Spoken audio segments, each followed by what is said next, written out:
The river. My first time was a sign, the universal language of the divine. I felt the rush from your cool touch as you embraced me all at once. Out of the river I arose like the excitement in my soul, dripping wet to my toes as the warm sun eased the cold.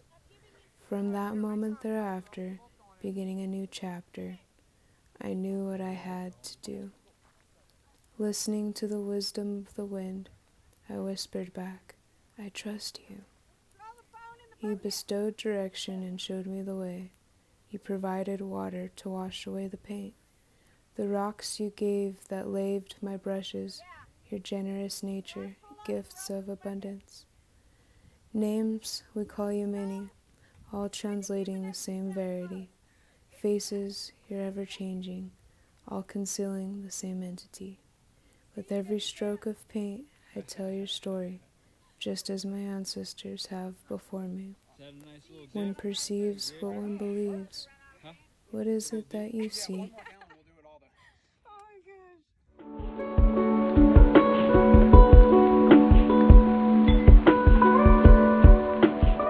What's up, everyone? Today is the first day of officially starting the 2020 Pueblo Levee Mural project. Woo-woo. I had to say it was quite the experience today, though, given the fact that I almost lost my phone and pretty much was blessed by the river. But it was an awesome first experience, and I can't wait to get started and even have you guys out there hanging out. It's gonna be great.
What's up, everybody? Coming to you live here at the Levee.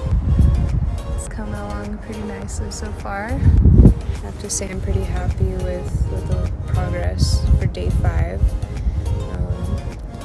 So far, I've added more detail to the Quetzalcoatl spirit and did some blending. I also shaped up the carpet around the shaman, so yeah, just adding more details and working my way from the top down.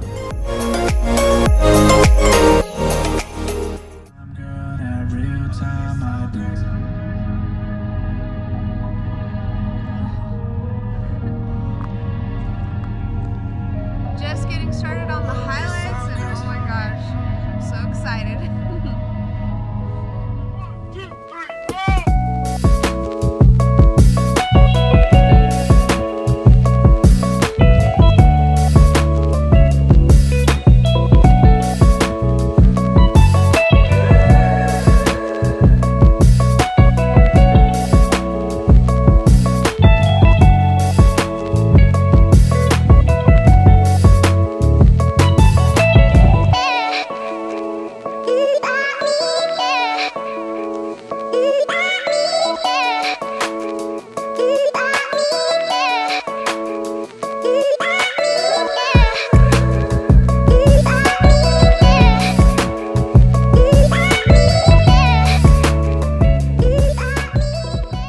Whether the weather was 37 degrees with a wind chill or a sunny 67, every Friday we were there. From 9 a.m. to 5 p.m. I worked, and then there was even a day, actually today, when it was so cold my ears started to ache. And then you'd get those warm days of sherbet sunsets glistening beautifully in the river's reflection. So what can I say? Can't complain.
knows me personally knows I'm always down for a challenge and my competitive nature in general.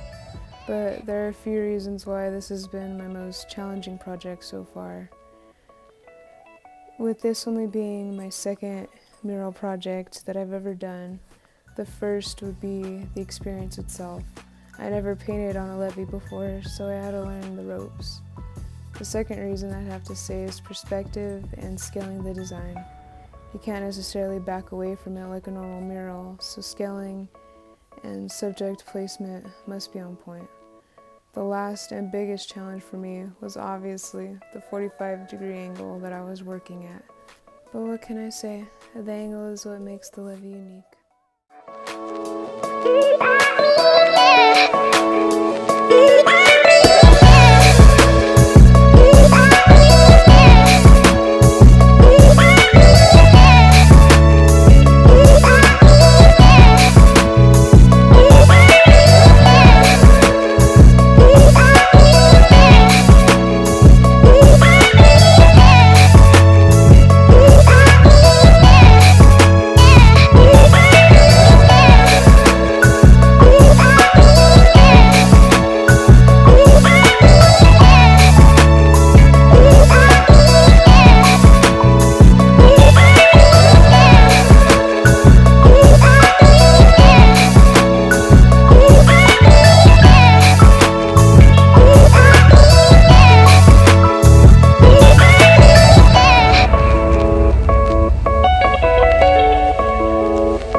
What's up, my people?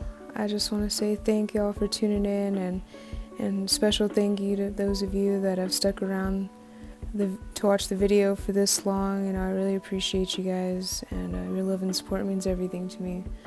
With that being said, since you guys have earned it, I'm going to give you a little story time and a little backstory behind the Pueblo Levee Mural Project. It all began that 1978 year along the historic Arkansas River when an audacious group that called themselves the Teehee Artists decided to paint their mark in the still city, Pueblo, Colorado. Against all odds, even the legal ones, the Teehees worked ambitiously long hours throughout the night, which resulted in the first mural on the levee, in quote, "fish in the tub," end quote, once located near the 4th Street Bridge. What later transpired into a controversial debate on whether or not painting on the levee should be prohibited was eventually decided by District Attorney Gus Sandstrom when he proposed it to be illegal so long as artists had a permit. After what initially started out as an adrenalizing adventure became a legendary statement when the Pueblo, Arkansas levee mural established the Guinness World Record for 23 years as the largest outdoor mural in 1995. Until the devastating year of 2018 brought the record to a crumbling end. Heartbroken, the Teehees as well as the Pueblo community fell witness to the demolition and reconstruction of the levee as a result of withering concrete. Luckily, the story of the levee doesn't end this way, because out of the reconstruction, a new beginning was paved.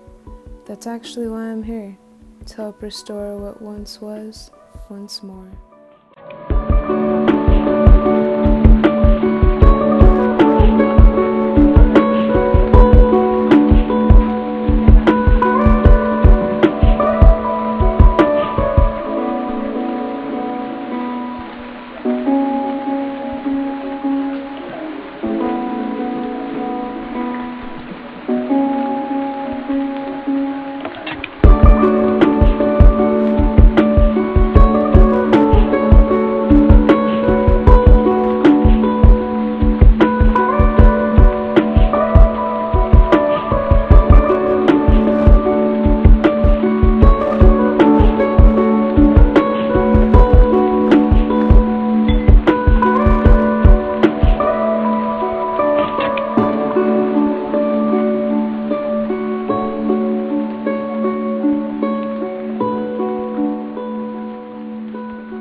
as day 14 brings this journey to a bittersweet end, clocking at 144 hours within a 2-week time span.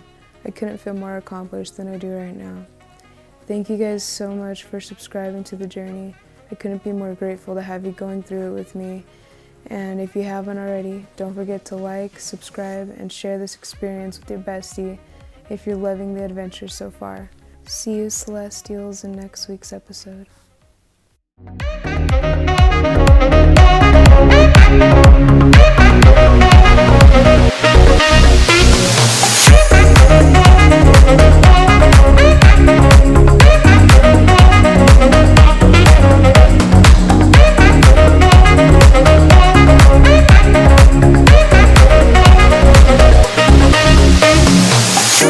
I don't deny there's some strange evolutionary process going on, but mankind won't be destroyed. The fact that you and I are working here